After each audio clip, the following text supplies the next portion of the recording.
We're very close to Pesach, and we're just going to learn a little bit of a Halachot for the month and for Pesach. Just to remind you of a few things that we learned last week that are important to remember and to do if you didn't do. One of them is that the whole month of Nisan, we do not say Tachanun or Vidui, confession.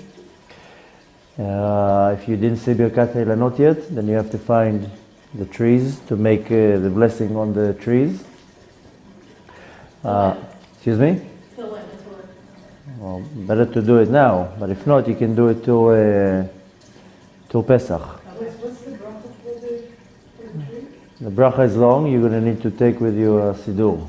Okay, it's in a Klal Siddur? I'm not too sure, but if you have a smartphone, you can Google it, because it's a long bracha.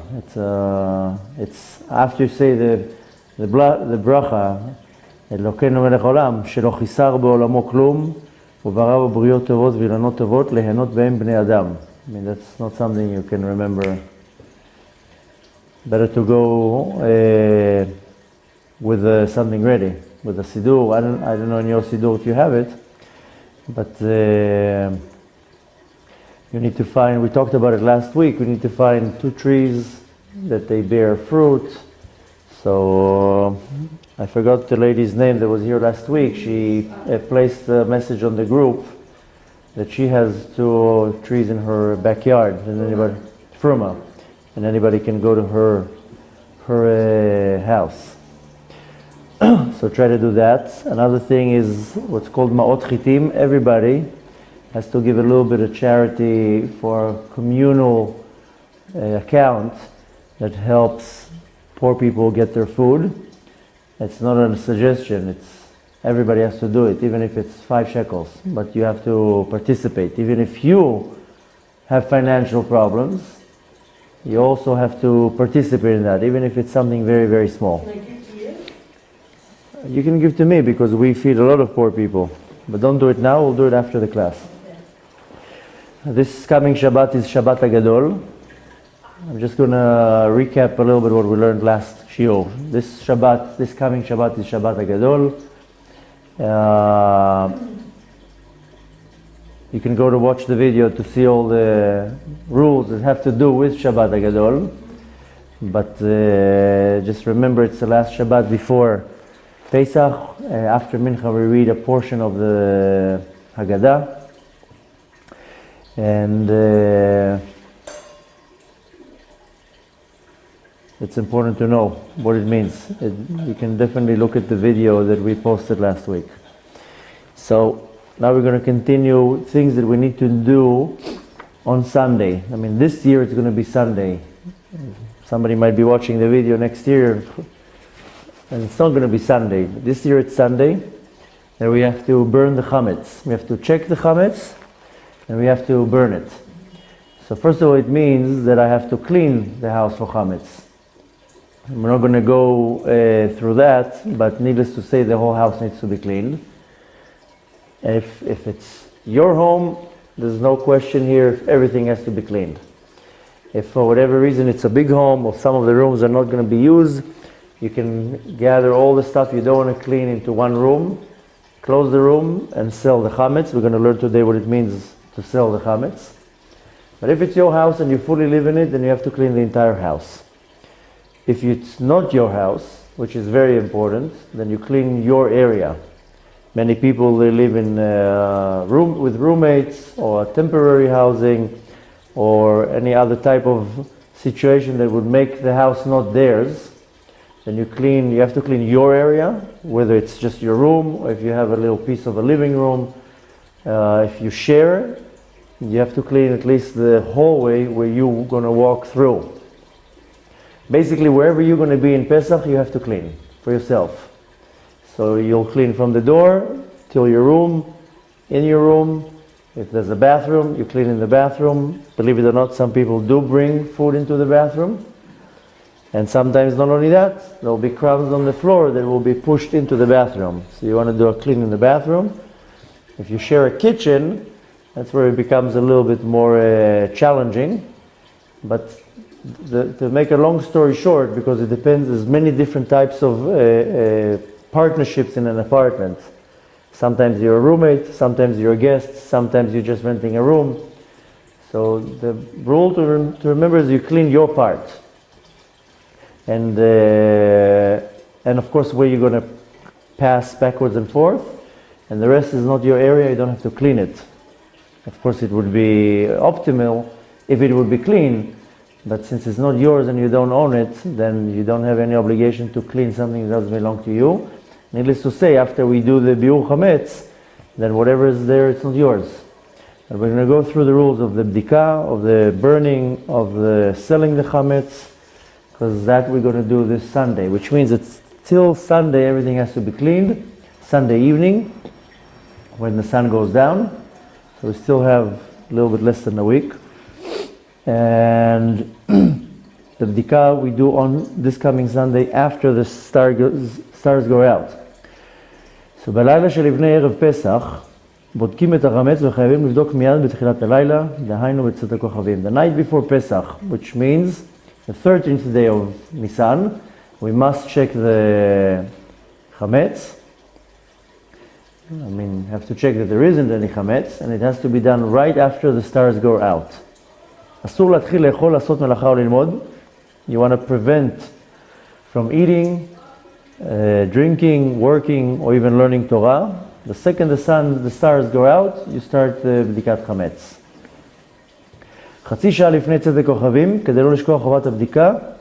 It's even better not to do all these actions that I said, learning, eating, working, half an hour before the stars go out. So you're not going to forget doing the bdika. I know in our generation, most people, the stars go out, they're not even close to doing the bdika. That's when all the pressure starts. So it's best, I know every year you say, okay, next year everything will be ready, and this year I'm starting right after the stars go out. Try to do it. There's a mystical reason why we do it right when the stars go out. And it has like the major rule of Shabbat. It doesn't matter when Shabbat comes in, you always come 2 minutes before Shabbat. Doesn't matter if Shabbat comes in at 4 or at 7, you're always ready a minute before. The same thing with the bdikat chametz, checking the chametz. Try to make sure that everything is checked and ready, and the stars go out, you're ready to do it. And half an hour before that, you already stop from working, eating, learning Torah, and you get ready.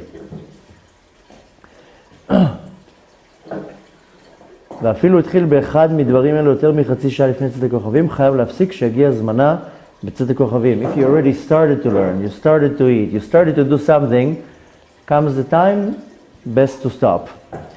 אם יבקש מחברו שאינו לומד כשיגיע זמן הבדיקה שיזכירו ויפסיקהו מלימודו, מותר לו ללמוד עד זמן הבדיקה. If you are busy with whatever you're doing, learning or still cleaning, you have to make sure that somebody will remind you, a roommate, a friend, a husband, tells you, okay, it's time to clean, let's start. It's important to start on time, and I'll tell you in a second why. If you're a man, best to pray Arvit, Ma'ariv, right as the stars go out. כדי שילכו אנשים מיד לבתיהם לבדוק את החמץ. It's good to do it right away, so you can go right away home to check the chametz. And even if you're not a man, it's good to pray Arvit that night before you're checking the chametz. Sunday night. Before the stars come out, you get ready, stars come out, you pray, and you start cleaning, start checking. Now, one of the many reasons why we check right when the stars go out, because as the stars come down, the night starts falling. We don't see it with our eyes, but till midnight it becomes darker and darker and darker. We just don't see it with our eyes. It starts becoming dark, the border, the line, when night starts, is when the stars go out. That's when it's dark enough to see the stars. A minute before the stars go out, there's still a little bit of light, so since there's a little bit of light, you don't see all the stars. It's not because the stars suddenly appear. It's just that still the sun is not 100% passing the line. Then since it didn't pass the line 100%, there's still a little bit of light in the sky. So you can only see 2 or 3 stars that are very bright. Once the sun is completely beyond, after the line, then suddenly within a couple of minutes you see a bunch of stars. So in the spiritual level, there are 2 major midot that control the world, that rule the world. During the day is the midah of chesed, and during the night is the midah of judgment, of gvura, of severity.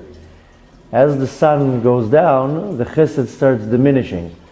In that borderline, when the stars go out, this is when the gvura, the severity, starts coming into changing of the guards, changing of the shift. So as close as you can to the tzeta kochavim, the severity, the dinim are not that strong. The more you go into the night, the midah, the judgments are becoming much, much stronger. Therefore, you want to make sure that you're checking the chametz as close as possible to tzedek kochavim, to the stars go out. Why? Not to chas v'shalom fall under more severe judgments on that night. Now, checking of the chametz is not necessarily finding the crumb. We do the physical ritual, but there's a spiritual aspect to it. And the spiritual aspect to it is that that's when I need to clean the chametz out of my domain. We're going to go through it later, B'ezrat Hashem, that we clean with a candle. There's a reason why we do a candle. If you notice from previous years, we clean with a feather, and we have to spread some pieces of chametz around so we can find them. There's a whole mystical reason why we do the whole thing. So you want to do it, B'ezrat Hashem, if we have time, we'll get to it today. Why we do the feather, why we do the candle, why we do even the bdika with a candle. I mean, a candle is a little bit of light. Turn the lights on, you'll see 10 times better. So there's a mystical part why we do it like that. So it's better to do it when the stars go out, because the intensity of the midah is not that strong. And when you clean your chametz physically, it's when you clean the chametz spiritually from your neshama. And you do not need more severity or more judgments shining on you. The judgments don't shine on you, but they so to say shine on you. You want to do it as close as possible to when the stars go out. And there's many more reasons, but we'll, B'ezrat Hashem, get to that later. Now, where do you check the chametz? כל מקום שיש לחוס שמא הכניסו לתוכו חמץ, באקראי צריך בדיקה. Any place that you think that even by mistake chametz went in there, you have to check there. Even if it's a laundry room that you're saying, laundry room, who eats in the laundry room? But sometimes it can be crumbs in the pockets of the pants, the shirt, whatever it is, and as you're taking everything and ready to get out of the laundry basket and putting it into the washing machine, could be some crumbs falling over there. So even a place that you think, why would somebody go there with chametz? A little storage, or sometimes under the stairs, if you have 2 floors under the stairs, it's used for like a storage area, which again, sometimes people say, oh, nobody goes there, so what's the point of checking? So you want to check any possible place where chametz might be. You want to make sure, of course, needless to say before, that you clean it and then to check it. Why? Because there is always the option of a little bit of chametz coming there. Now, כל חדר הצריך בדיקה יש לכבדו קודם הבדיקה, כדי שיהיה קל לבודקו. Every room that you have to check, before you check, of course, you want to make sure that it's clean, and you want to make sure that it's organized and it's מסודר, it's not a mess, that it will be easy. Sometimes rooms are messy, like a storage room or a side room.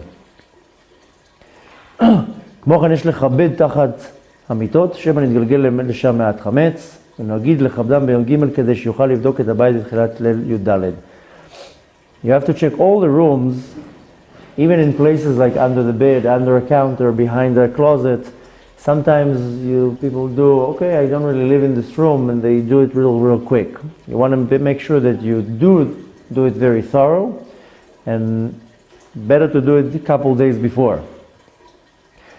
It's also very important to check, יש לבדוק בחורים, בסדקים, במחברות, בפינות, בודקים בחורים, רק עוד עד מקום שידו מגעת, והשאר די לו בביטול.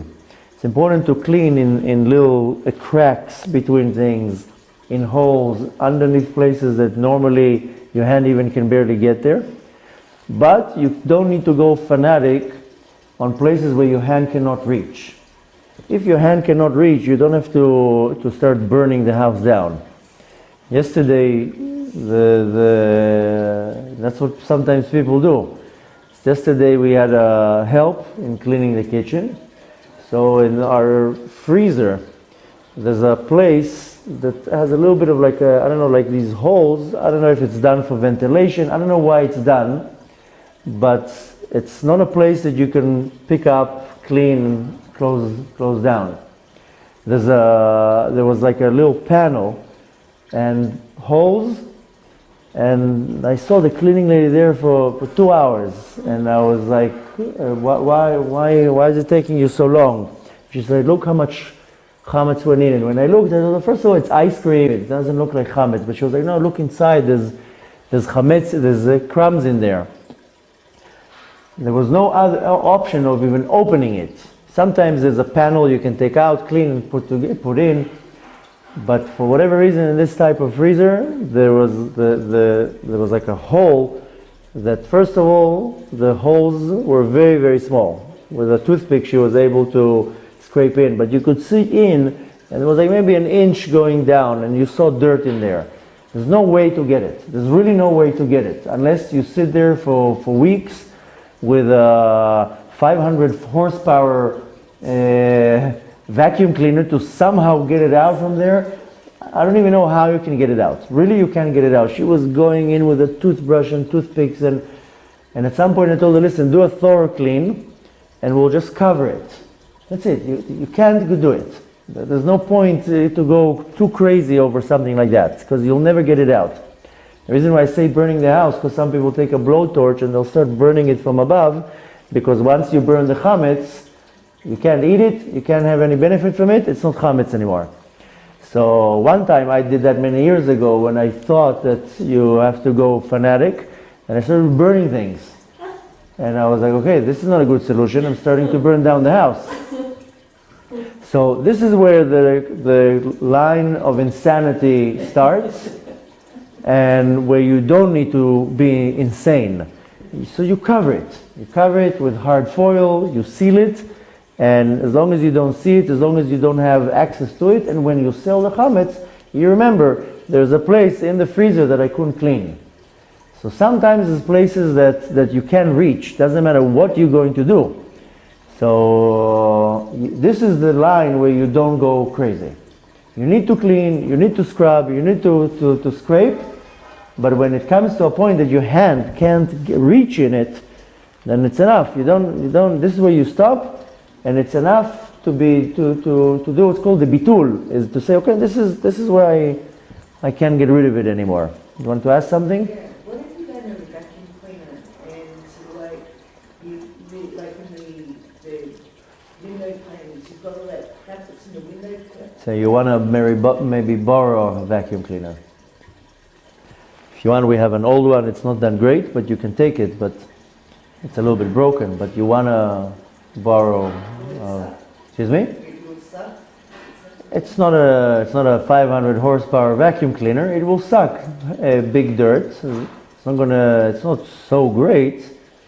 But you want to borrow a vacuum cleaner, and make sure that you do at least a good thorough vacuuming, because the vacuum is a very good solution, because it does suck from all directions. And the vacuum cleaners that are not so strong, then what you do is you cover the area from air, and then it makes like a suction. And then even if the vacuum cleaner is not so strong, it will still suck it. You know how you put your hand on the hose, suddenly it's sucks it much stronger because there's no flow of air. So if you can't get into these places, sometimes you have an extension that narrows down the hole. So if you don't have that, then you create something. You become MacGyver, okay, that's a joke for the older people. The younger people are like, what? Who? So not too long ago, I was in a lecture and I mentioned that, and some people smiled and the rest were looking at me like, what is it? What's that word? So I said, okay, that's for the older crowd. MacGyver. MacGyver was 30 years ago was a show of this guy that MacGyver that used to get into situations and he would take a bobby pin and a shoelace and suddenly make a nuclear bomb. So that was the joke growing up. So you become in the Pesach cleaning MacGyver, and you find how to make sure to suck the crumbs. But again, wherever your hand physically cannot go in, that's where you stop becoming insane. Now again, putting your hand underneath a cabinet, that's normal. You put the hose in of the vacuum cleaner. But when it becomes cracks, sometimes there is cracks in the windows, in the window seal, wherever you can go in. I mean, you do your best, you vacuum. Sometimes I know people will pour certain acid or bleach to melt everything. That's it, and then you don't have to go crazy. And as somebody once told me, we have very high bookshelves. And I mean, you want to clean it for dust, but once my wife was climbing up, I told her nobody's eating on the top of the bookshelf. Nobody's throwing like that bread during the week that there'll be a crumb there. And we do not have birds flying around here that might drop a crumb. So the 7th level of the bookshelf, that you're cleaning for dust. You don't clean for chametz. So it's important not to go too crazy over the cleaning. I told you already in one of the previous classes last week that if you already have so much free time to go crazy on learning and working on yourself how to clean the chametz within you, rather than going with toothpicks and scraping cracks in the floor. I mean, the cleaning has to be good, but not, some people, they really, really lose their minds. נוהגים לגרד הספסלים, הכיסאות והכתלים שנגעו בהם חמץ. It's important to scrub anything that chametz touched it. So if you have a countertop, a tabletop, anything that you know that chametz touched it, you want to scrub it. Because sometimes, if you look at this table, for example, you see there's a line around. If you just wipe it with a rag, it's not enough. You can see, this is a perfect example on this table, how it has like this line around. That's something you want to maybe take a toothpick or a knife or a fork and go like that, especially a table you ate on it. This is not so much a table that you eat on it. I mean, actually, yeah, people put their cookies on it and their coffee. This is where what you want to scrub. You go one time. This is what's called a crack, or I'm sure there's a word for this in English. This is something you want to scrape. Excuse me? I don't know. I mean, but you see, like in the wood, there's like a little line. This, if you just wipe, this is not good enough. Here you want to take either a fork that is something metal. I mean, you don't want to scratch it. You have to also work with common sense. But that's something you want to scrap. Sometimes in the countertops in the kitchen, the edge is like that, and you just clean off the dirt. Sometimes the edge is a little bit elevated, and in that crack, that's where you want to clean. So anywhere that chametz was sitting on, which is usually, in most cases, will be countertops, tables, tabletops, anywhere that you'll put the chametz, that's where you want to scrape corners. ואם יש חמץ בסדק שאינו יכול להגיע אליו, יתיחו במעט טיט. If, now let's say, there are places, especially on countertops that are made from marble, you can get, it's because they put two marbles together. I mean, nowadays it's a little bit more with technology. When the edge of the tabletop, the countertop goes a little bit up, they make it one piece. In the older versions, they take one piece, another piece, and they glue it. And then a lot of chametz gets stuck inside. If you see that after you scraped it and you cleaned it, it doesn't come out, that's where you either pour boiling hot water, or you take a blowtorch and very quickly you go on the panel, because it will burn everything in it. Another solution is sometimes what people do is they'll take glue or what's called silicone and just do another layer, and then you completely cover it. So this is where you want to go a little bit more extreme, because there you know there's chametz on your table, on your countertop in your kitchen. That's 99.9% there's chametz there. So that's where you want to go a little bit too much. Now if you don't have all these tools, all these options, also boiling hot water does the job. But boiling hot waters. Anyways, you want to kosher the counters and cover them, so you're going to pour boiling hot water. So you do want to go here a little bit extra. Another important thing is כן יש לבדוק ולנער את כיסא הבגדים שלו ושל ילדים משום שלפעמים מכניסים בהם חמץ. It's important also to check your pockets. Now, a lot of people, what they do is they just wash everything.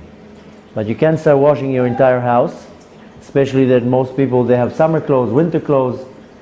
So it's important to check pockets, put your hand in, empty, put it inside out, shake it. Especially the things that you know because that you were carrying chametz in. A lot of people put their food in their pockets, especially kids. So sometimes even when you wash it, it doesn't even clean it. So you do want to go through coats and stuff like that will have pockets. That's the advantage of being a woman. Dresses don't have pockets. So there's nothing to put there. Now that's of course important to do before you do the bdikat chametz, not the night of Pesach when it's cold and you put a jacket on and then you put your hand in and you're like, oh, I think I just touched a cracker. So you want to do that before the checking. Now, same thing with the shuls, yeshivas, places that you study. That's also a place you need to check. That's why this Friday we're not having here a meal, because the place is already going to be clean for Pesach, and we can't have, we're not going to have enough time Sunday to clean an entire building. So I know a few people already asked us, this Shabbos we're not having a meal. So the best way to do, most houses should be and hopefully are already kosher by Friday. Some houses not. Some houses Sunday is still the day of cleaning. But if you already clean the house and Friday is already kosher for Pesach, the best way to do is when you make your Shabbos meal is that you cover the table with a plastic, a big plastic, and you eat a pita bread. Pita, their crumbs are very big. It's not like these little challahs that it spreads all over the place. As you buy either these whole wheat rolls that they barely have crumbs, or pita breads. And of course, you eat a little bit over the plastic. When you have a beard, you go like that. And you eat very careful, and right away you pick up the plastic, tie it up, and throw it. You want to do that, because it's still Shabbat, and even though it's clean for Pesach, you don't want to take away from the mitzvah of Shabbat. What we do, if you have the option, is we eat on the porch. We do what I just said, but on the porch. So on Shabbat, we eat on our porch, because the houses we're already eating now on the porch. Now everything that is chametz, the kids know, they go on the porch. The porch is not clean. Sunday we clean the porch. And there's wind, and there's cats, and there's birds. So better to eat a pita bread or a whole wheat roll, something that doesn't crumb too much, and not to do if there's no other choice, then you do like what you said, you eat some dates and you drink a cup of wine, but still it's Shabbat, you don't want to take away from this holiness and the mitzvah of Shabbat. Then you go a little bit extreme, you'll eat over a plastic bag. Put it, even if you don't have these big plastics tablecloths, put a plastic bag, eat over it real careful. from bread that you know will not make crumbs. And then at least you did the mitzvah of Shabbos the right way. It's not good to take away from the mitzvah of Shabbat because the next day is Pesach. Now, you want to make sure that not only that, also the food that you make. Now the thing is that a lot of the times the oven is already ready for Pesach. So if you're already cooking something, make sure it's in a disposable tin or something that already belongs to Pesach. You have to be careful how you're eating on Friday. But I know what a lot of people do is they're like, okay, I'm not going to do anything, or like you said, I'll find all the options of not making a Suda. Don't take away from the holiness of Shabbat. So find a way. I know a lot of times what people do is they'll, 2 or 3 families, they'll merge together, and they say, let's all eat together in the same place, and we'll all pitch into the cleaning. If you have a porch, if you have a backyard, whatever it is, it's also a good option. Eating outside.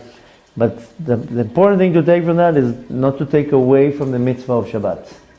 That's the most important thing. But if there's no other way, you can do the wine and the dates, and you'll be good with that.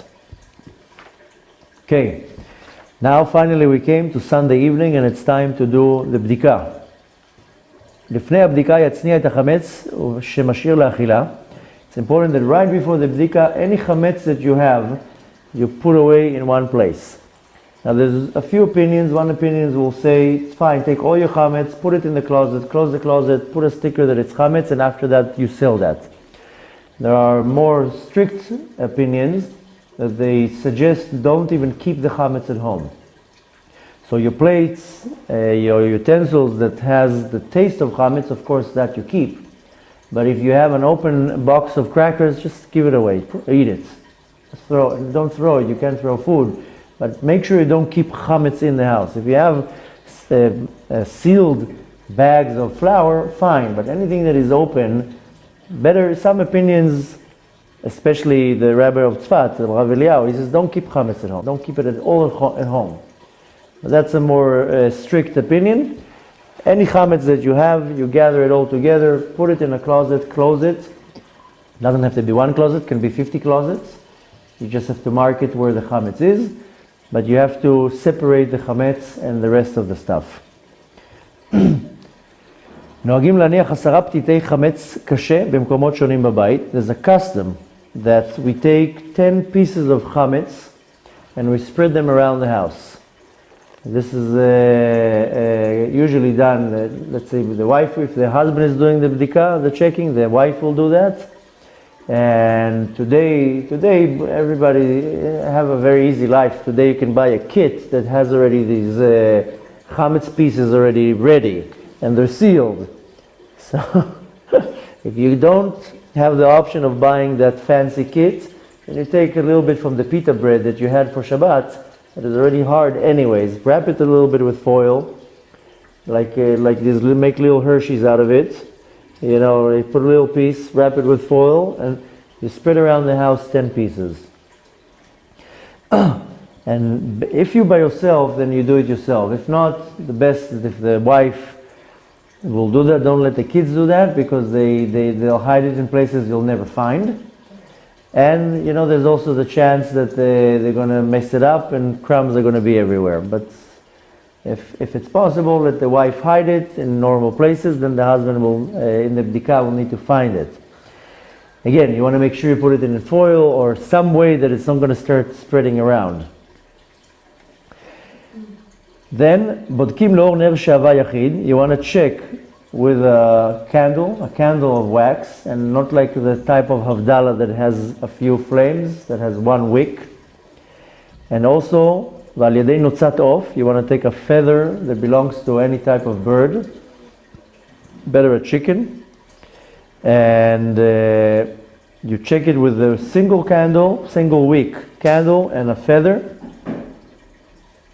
and you start checking the chametz to the light of the candle. All the lights have to be down and off, and you want to check one hand the candle, one hand the feather, and you start looking for the chametz, and you have to find these 10 pieces of chametz. Not a Kabbalah candle, you said no? No, candle from a Havdalah candle, you need one wick. Not a lighter either?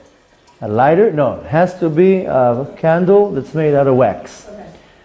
Today our life is very easy. They sell you this kit, and in the kit will be the wax candle, the feather, the spoon, the 10 pieces, the bracha, the whole thing. I don't know the spoon and the feather. I didn't see it.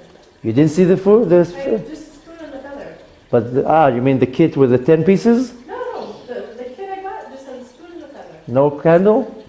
So look for the ones that has a candle, because it's important it will be a wax. You can go with a lighter or a flashlight. Okay. Yeah, there's mystical reasons. Maybe what we can do is not today, maybe Thursday we'll learn a little bit more mystical part why we do that. But it's important you do the feather, you do the spoon, you do the candle with the wax, and you find these 10 pieces. In general, just that you feed the curiosity, I don't want to stop for that. The reason, first of all, why we search with the light, because the candlelight, that is considered light. I mean, we don't consider the electricity light. Now, really, when you clean the chametz, I already scrubbed the floor. There's no chametz there. But I want to clean the chametz that is in me. My ego, my bad character traits, the junk that is in me, my anger, my frustration. Mainly the ego, mainly the chametz represents my ego, my yeshut, my selfness. And the only way, which is the dark side in me, it's not coming from my soul. My soul is a pillar of light. It says, Kinei Ravaya Nishmat Adam, the candle of Hashem is the soul of a person. So our soul is compared to fire, to light. So anything that is opposite of holiness is darkness. And the only way to beat the darkness is with light. So we turn all the lights down and we wait for the stars to come out, that it's 100% darkness. And I use a single wick candle corresponding to my neshama. My soul is called a candle. There's a verse by King Solomon, Ner ki ner havaya, the candle of Hashem, Nishmat Adam, is the soul of the person. So I want to do it only with a candle, and a single wick candle, not 2 weeks, not 3 weeks like the Havdalah candles. The candle is me. I'm coming to light the darkness. And the light of the candle, you can only win the darkness with light. And you don't need a big projector. You don't need a lot of light. You need a little bit of light from the candle. That overpowers the darkness. Now if you look, if you turn now the light very, very strong, I can guarantee to you that if there'll be a little bit of crumbs on the floor, you're not going to see it. The daylight is way too strong, the lights on the ceiling are way too strong. Turn the whole lights off here and come with a candle, you'll see the crumb. You'll see a little bit of crumb. Why? Because the darkness is so thick, it doesn't allow you to see anything. A little bit of light from the candle already creates the type of light that you see little things. More than that when I come to clean myself, I don't need a lot of light. I just need a little bit of light. If I have a lot of problems in me, I have anger, I have frustration, I have the sadness, I have an ego, I have whatever it is that I need to clean in me, I just need a little bit of light. Just to ignite a little bit the neshama. And that already will point out to me what I need to clean. The 10 pieces of the chametz that were spread around, they correspond to the 10 sfirot that are in me. I mean, everything is coming from the 10 sfirot. And I have to start refining my sphere of malchut, the sphere of yesod, the sphere of chesed, whatever sphere it is, I have to refine it in me. The whole year round it was covered with schmutz and dirt and chametz, and even if I have the midah of chesed, of kindness, it still gets dirty around the entire year because I do charity, but I am a little bit happy and proud that I was able to help that person. And I say, oh, I helped him. I feel a little bit of geava, a little bit of pride when I do something good. So even in a good attribute, it can be covered with a little bit of dirt. So I want to look in me. It's the time that what I need to understand when I'm cleaning the chametz is not just being on the floor on my knees and looking for something. Is as I'm looking, it's symbolically, I'm also looking in myself to clean the junk that is in me. So I want to make sure that it's done the right way. Be'ezrat Hashem, maybe we'll prepare for Thursday and we'll do a class why all these little things, but now we want to make sure that we're doing it with a candle, a single wick candle from wax. And the reason why it's good to buy from these kits, because they give you this candle that doesn't drip. Some candles, you light them up and within 1 minute your whole floor is going to be full of wax. More than that, some candles, the way they make the wick, they make the wax, some of the candles might have ingredients of Chametz in it to make the wax strong. So you want to make sure that the candle is also kosher for Pesach. So better to buy this kit. Baruch Hashem, we're in the year of Tafshinai Zayin 2017. You can get it everywhere. And even if you live in Tulsa, Oklahoma, so you order it online on Amazon, believe it or not, you can order it and you'll get it to the home. So, but you do want to do it the right way. Now, of course, there's a certain bracha that you have to say, and you have to know the bracha. The bracha, of course, better if you have it from a siddur. If you buy this kit, usually they'll have the bracha already on it, which of course is Baruch Ata Hashem Elokeinu melech haolam asher kidshanu b'mitzvotav v'tzivanu al bi'ur chametz. And the next day, when we're going to burn the chametz, we also have a bracha that we say. I mean, we don't say the bracha. There's just there's a line that we read. We're going to get to it. Now, once you say the bracha and you start the cleaning, you do not talk throughout the cleaning. So even if your husband does the checking and he says the bracha, then you also should not talk. It's not the time of saying, "Hey, did you hear what happened today?" No. This is for the session of the whole. This is for the searching. You don't talk. You keep quiet. You take the couple of moments of silence to concentrate on what you're doing. And you don't talk about anything.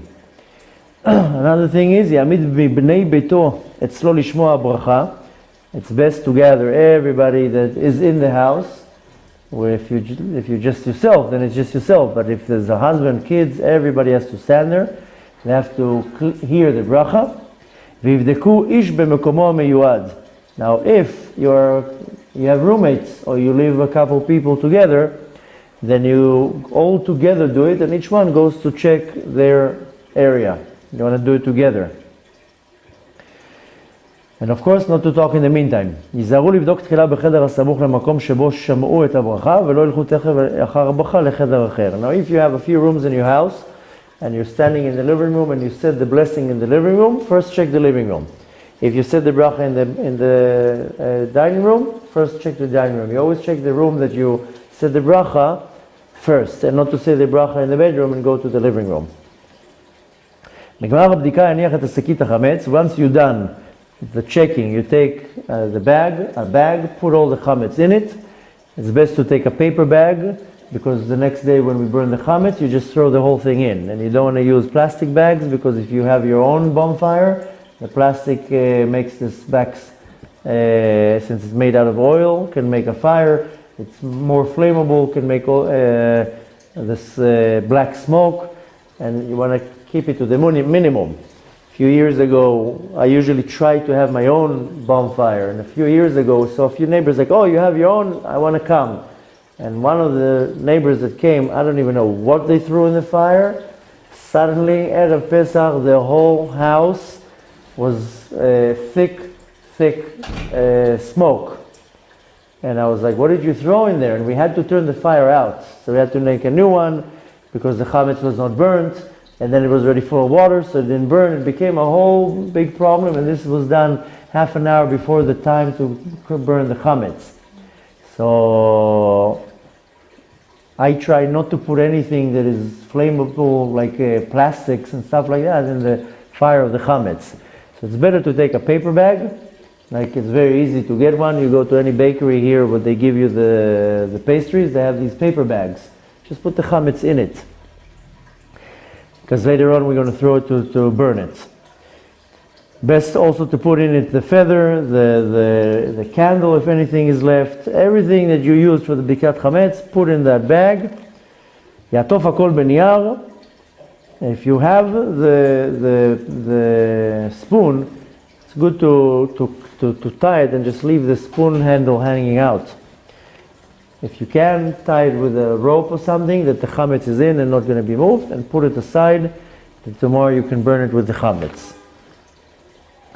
Now, what do you do after the bdika? מיד לאחר הבדיקה יבטל את כל החמץ הנמצא בכל גבולו שלא מצאו בבדיקה.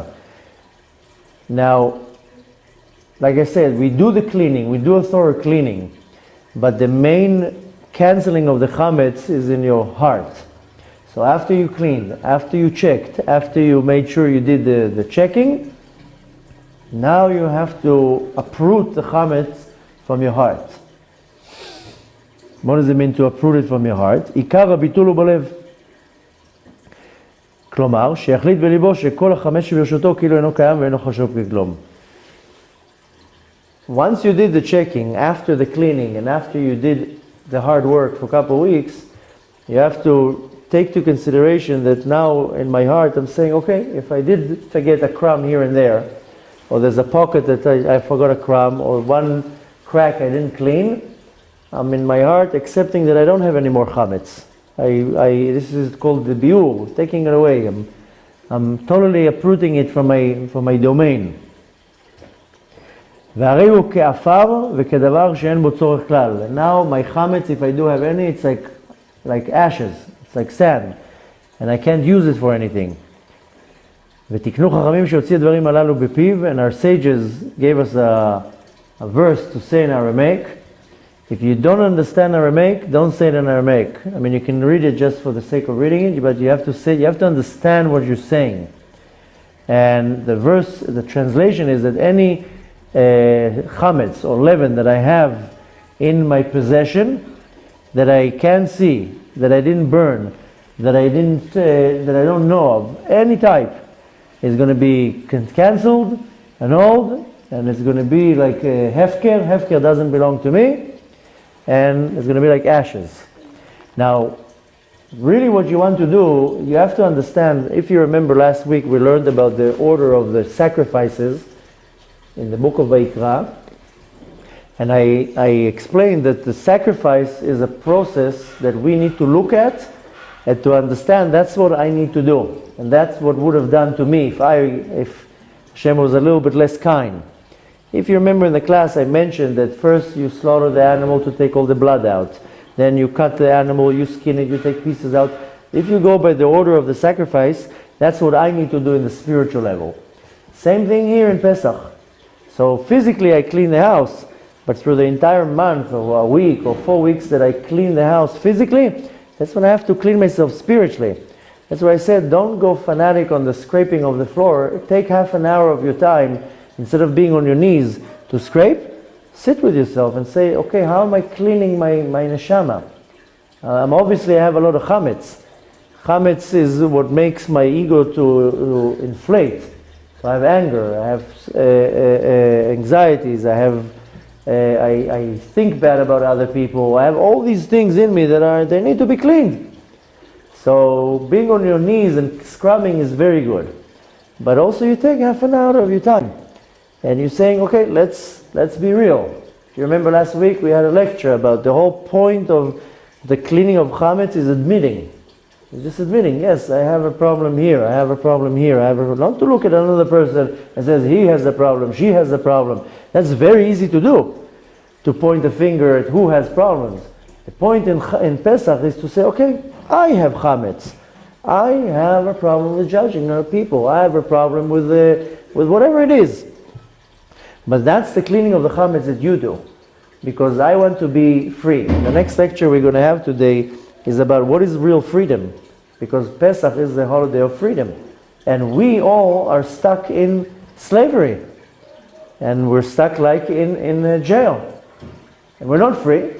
Neither one of us is free. We're not what's called bnei chorim, and we're going to learn in the next class what does it really mean, this freedom, and why am I not free, and how can I become free? Because we all want to be free.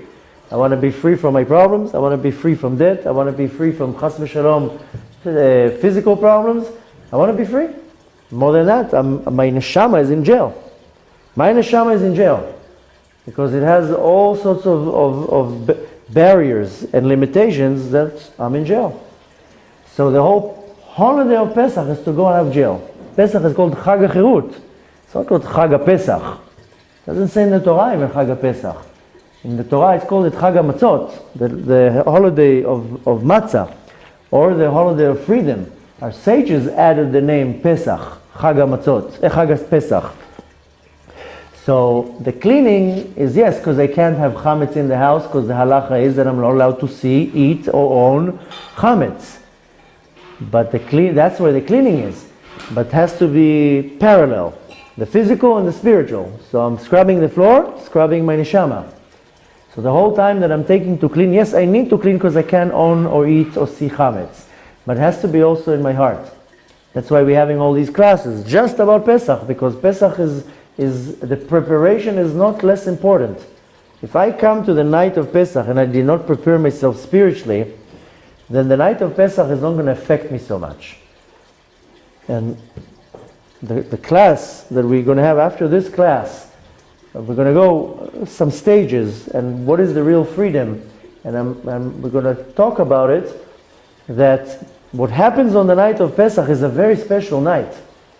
The night of Pesach, Leil Seder, it's called Leil Shimurim. It's such a powerful night that if you notice, we don't even say Kiryat Shema L'Mitah on that night.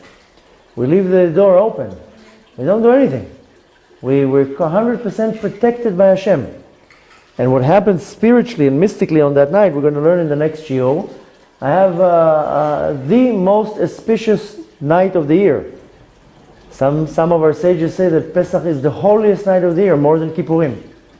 Because I don't need to do much. The godly light, the godly revelation that comes down to the world on that night is unbelievable.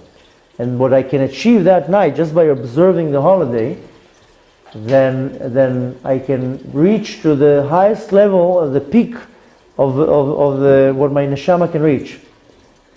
But the preparation has to be accordingly.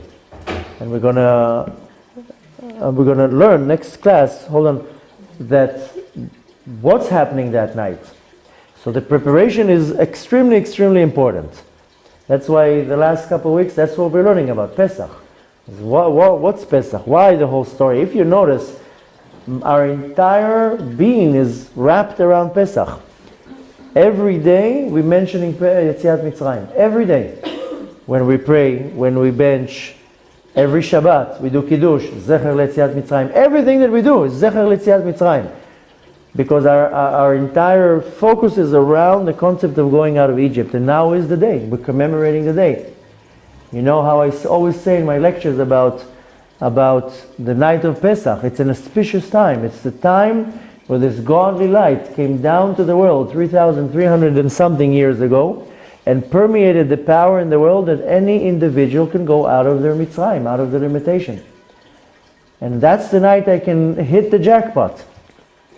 So the preparation is just as important. And if I don't have the right preparation, then I will come to that special night without the right tools. So everything that I do it in the physical, and parallel, it's also happening in the spiritual. So once I clean the chametz physically, I have to clean it also spiritually, which means that I have to accept in my heart that, I don't have any more chametz. It's not mine. It's almost like, the little kids that they get in trouble and they steal something, you go and catch them, they're like, that's not mine.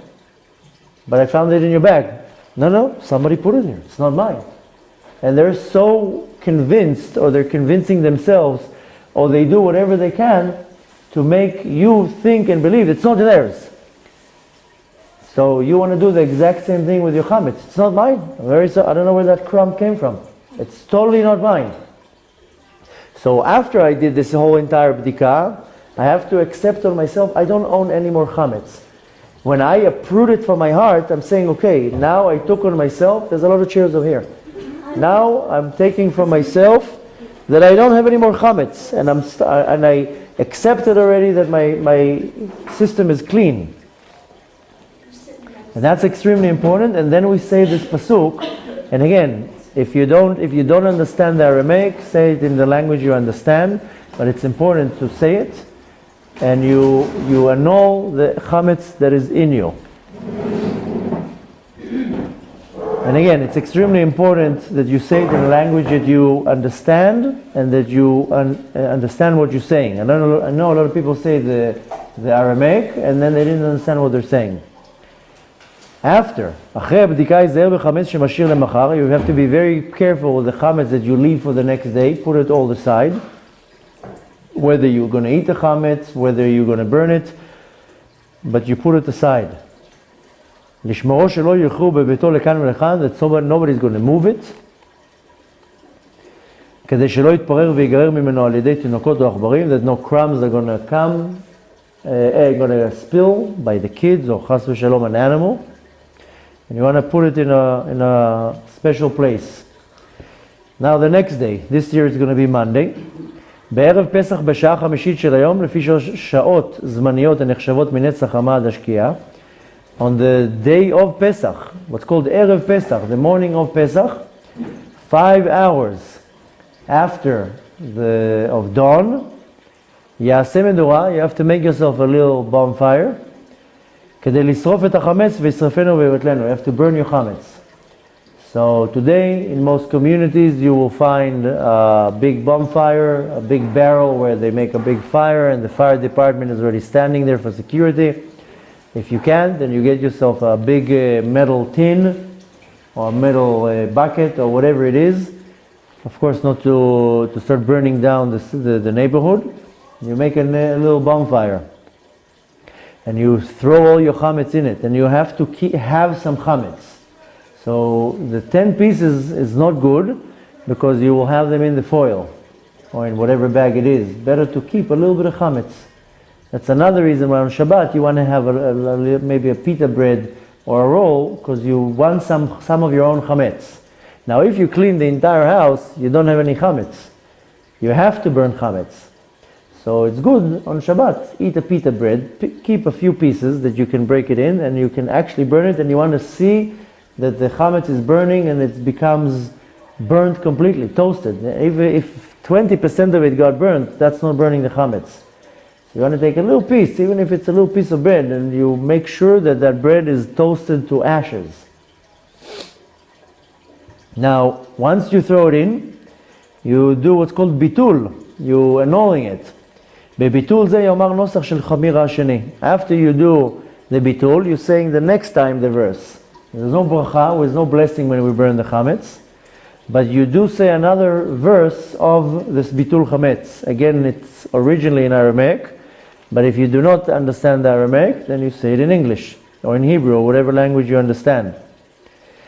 In this bonfire, like I told you, you put these 10 pieces of chametz, but you want to make sure you're also putting real chametz in it. Some people have the custom to burn their lulav from Sukkot. They put the lulav in. Some people have many different customs. Some people have a custom to the Havdalah candle that comes to the end. You don't go till the end. Some people keep the Havdalah candle. They'll burn it with the chametz. There are many different things that people take on themselves that they burn with the chametz, which is totally fine. Again, just don't burn the house down. That's some people, they think that anything that is not good, they burn pictures of their ex-husband, they burn pictures of people they hurt. All sorts of people come up with all sorts of ideas. They know that person is chametz in. I'm not joking. Some people say that person is chametz in my life. I'm going to burn their clothes. I'm not joking. The question that I get.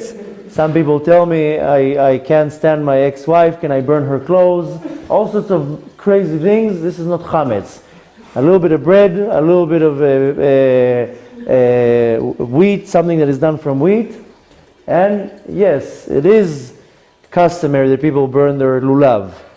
And there is an inyan that when you cut your nails, you can throw the nails to the garbage. You're not allowed to throw the nails to the garbage. So there are two ways to dispose the nails. One of them is to bury them, is to go to your backyard, make a hole, bury the nails. Another way is burning the nails. Just throwing it is not good. And also flushing it down the toilet is better not to do it. Because what will happen is, in the sewer systems, it will go down the sewer, And it can still wash off to a certain place, and there's such impurity in it that you want to burn it. Now the problem, you want to bury it or burn it and not just throw it, because there is tum'ah on the nail. Now this nail belongs to you. There is a remaining of you, so to say. You cut it off you, but it has some of your energy. And you throw it out, and it has this impurity. The klipa can have possession over you. That can bring all sorts of bad thoughts and bad dreams, and even much worse than that. Because, I don't know if you know or remember, I once told you that at the time of Napoleon, when he came to conquer Russia, then the Baal Tanya, the Alter Rebbe, was at the time he was in Russia, and Napoleon was going after him. And every time, wherever he would be, the armies would come closer, and then he would run away. I'm talking about the Baal Tanya. He would run away because Napoleon wanted him. He knew he's very powerful. And even though the Russians were giving a lot of problems to the Jews at the time, the Baal Tanya says, better that the Russians win him, because he's totally evil. If he will take over, he will be 10 times worse than the Russians. So he was doing all sorts of mystical things to stop him, to push him, and to make him lose. Napoleon was a demon. He wasn't a human being. That's why his hands, he never showed his hands. His hands were, and as you know, the famous pictures of Napoleon, his hand was always in the jacket, because his hands were weaved. He was a demon. So he was very small also. And that's how he would win. He would, so to say, hypnotize his soldiers. His soldiers were like machines. That's why he conquered almost the entire world. So the Baal Tanya knew about it, and he was trying to stop this power. So Napoleon was constantly searching for him. So every time they would come close, he would run away to a different place. And one time he forgot shoes in the place where he was staying, and he sent Hasidim to run back to get the shoes, and when the armies were too close, they just burned the entire village down. So the Baal Tanya says, just that he's not going to have possession of something that belongs to me. You see now in our generation, we still have what's called black magic and voodoo and all that stuff, which is 100% real. And if you look at the voodoo, they take something that belongs to you. But in the movies, they just make a puppet. But in this practice of black magic, the person that knows how to do it needs something that belongs to you. And it can be even a piece of your jacket, something that belongs to you. Somebody that knows how to control the dark side of it can control you, because he has a possession of you. So when you cut your nails, it's part of you. It has your chayut, your energy. Now once it's already cut off you, then it doesn't have the positive chayut, only negative. And the klipa has possession over your nail. So it's not good to just flush it down the toilet. It's also extremely not good if you're filing your nails, then you must have like a tissue or something, file it on it, and even burn the tissue. We should make a class about nails, because women make their nails nice, and they file it, and they cut it, and you have to be very, very careful. Besides that, it's not good to have nails that go over the meat. I mean, you can have nice nails, but don't make it too long, because all the impurity comes and gets hold on your nails. So the nails are very, very, I don't know, the right word is not to say accept, but because nails, they come from a very high source. Hair and nails, they have life in it. There's chayut, there's a part of energy of your body, but there's no neshama in there. That's why you can cut the nail, cut the hair, you don't feel anything, because there's no chayut in there. There's no neshama in there. But there is energy, there is chayut that makes them grow. I mean, the nails grow and the hair grow. This just shows to us that it comes from a very, very high source. Excuse me? You said how to treat Now hair you don't have to burn, or hair is different energy. The klipa only can grab on the nail, it doesn't grab on the hair. You don't have to start burning hair. But when it comes to nails, you want to dispose the nails. The best way to do it, when you definitely don't throw it in the garbage. Better not to flush it. One way of doing it is to cut your nails. You put it on a piece of tissue. Go to the backyard, take a shovel, a small one, pick up the dirt, put the nails in, and bury it. Or in a pot? Yeah, in a pot, whatever the soil. Just your hands or also your feet? Here, in the hands and feet, and put it in soil. The power of the soil, if you dig there a few months later, you'll see it disappear. The power of the soil will disintegrate the nails. The best way of doing it, which is going a little bit more extreme, is to burn the nails. And it sounds like, wow, I'm going to start burning it. It's very, very easy. You take a tissue, you cut the nails on the tissue, you wrap the tissue together. I wet the tissue, then I make, it becomes hard. I put it in a tin of olive or pickles or whatever tin that you use once a week. Throw the tissue in, set the tissue on fire. That's it, you burn the nails. Very, very simple. Of course, everything should be done in a very secure way. Why am I telling you all this? Because once I used to burn the nails with the chametz. I would I'd have a bag of nails and burn it with the chametz. So the reason why I'm telling you that, because I know people do it. I later on find out better to burn the nails right away. Don't keep it. So the reason why I told you this entire story, because I know people do burn their nails and they burn it with the chametz. So don't keep bags of nails. It's not good. Better. I know a lot of people might be throwing up right now with all these descriptions. But best to burn the nails right away.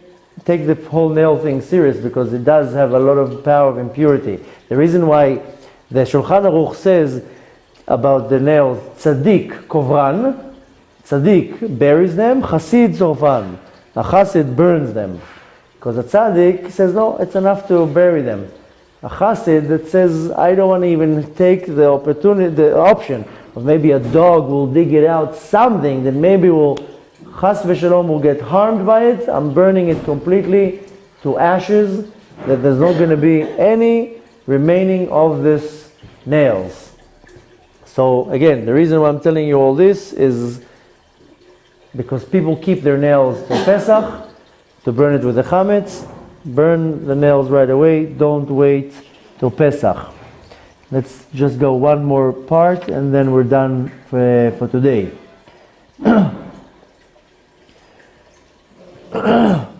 What happens when a person goes out on a trip, or they're sleeping out, or they're not going to be in their home? טוב להיזהר שלא לבטל, היוצא לדרך לפני פסח ואינו משאיר בביתו אדם יכול לבדוק את החמץ משהגיע זמן הבדיקה. What happens when you leave?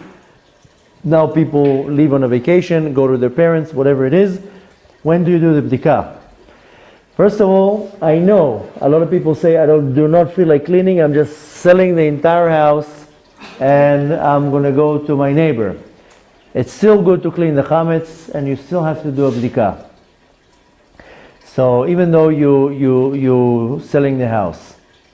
So אדם שיוכל לבדוק את החמץ כשיגיע זמן הבדיקה, חייב לבדוק לאור הנר בלי ברכה את כל חדרי הבית בלילה לפני שיציאתו.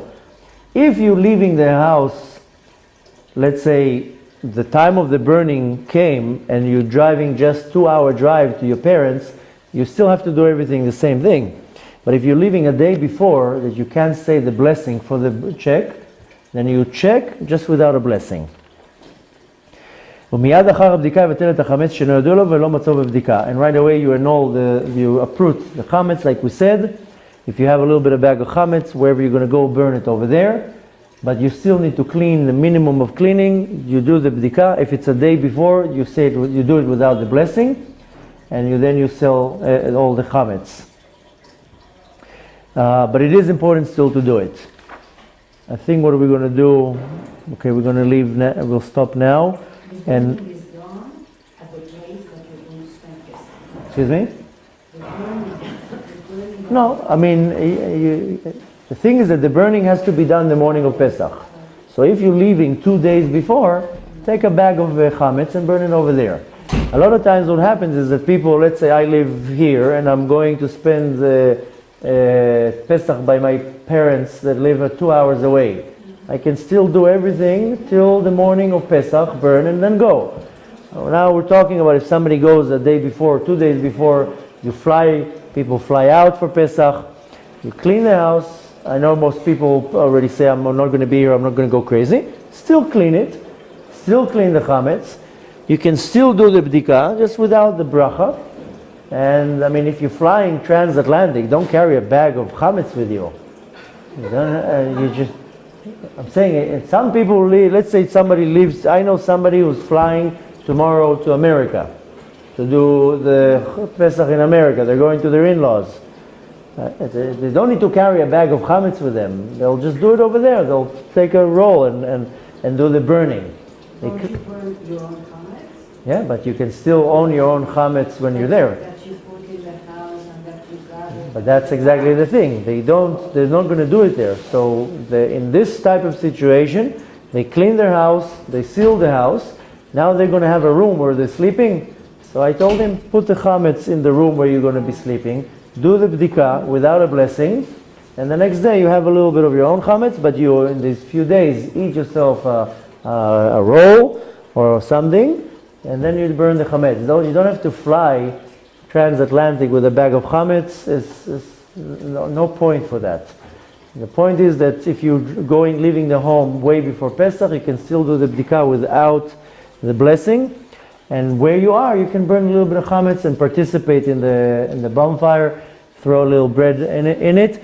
And very important to remember, a lot of people come, they throw their bag in the fire and they leave. You have to be there, you have to make sure that the chametz is burned. A lot of people, what they do, this is another thing, by the way, I forgot to mention. Many women, when they do a frashat challah, when they bake challah, the challah that they take, they wrap it up with foil and put it in the freezer. And some people, again, they wait till Pesach to burn it. If you have a gigantic freezer and you have room to do it, then do it. But you're going to have a problem because you can't burn the dough when it's frozen in foil. So you will throw it in the bonfire, nothing's going to happen. It's not going to burn it. So you did not do the actual act of burning it. So what you have to do is you have to defrost it a little bit, open the foil. You know what's going to happen right now? It's going to be like goo. It's not going to even, you can't even open the foil even. So the bottom line is that yes, it is more nicer, a better way to burn the dough on Pesach, but the problem is it's not done the right way.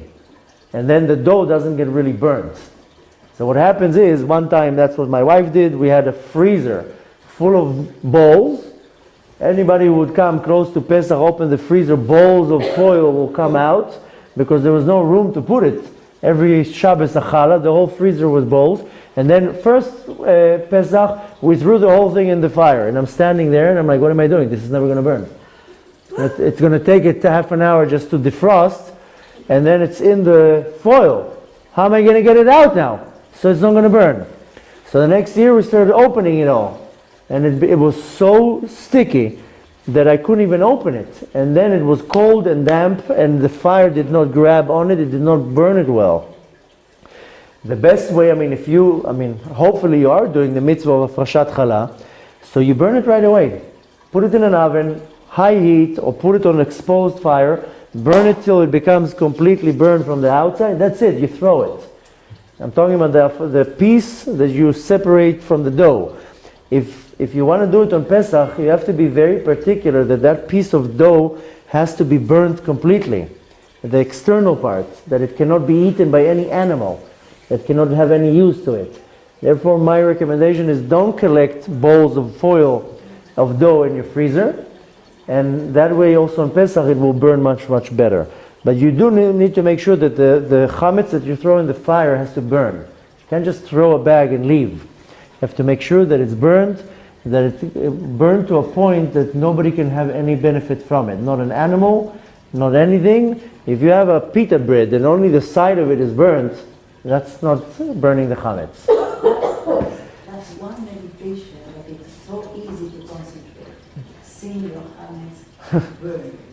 And of course, you have to do everything and being careful and not to burn the house down and not to inhale smoke. And so, yeah, just to use cautious. This is not not something that needs to chas v'shalom be a danger, and do it the right way. B'ezrat Hashem, by burning our physical chametz, Hashem will remove the spiritual chametz from in me. That's the verse that we say in Aramaic. That's the same way that I burned the chametz. Hashem should remove all the chametz within me. That I should be humble and loving, accepting, and tolerating everybody around me. And that this should, B'ezrat Hashem, be the last time that we're burning our chametz. B'ezrat Hashem, this year I mean, we should do the Korban Pesach, the sacrifice of Pesach. And we should all be cleaning our chametz from within us.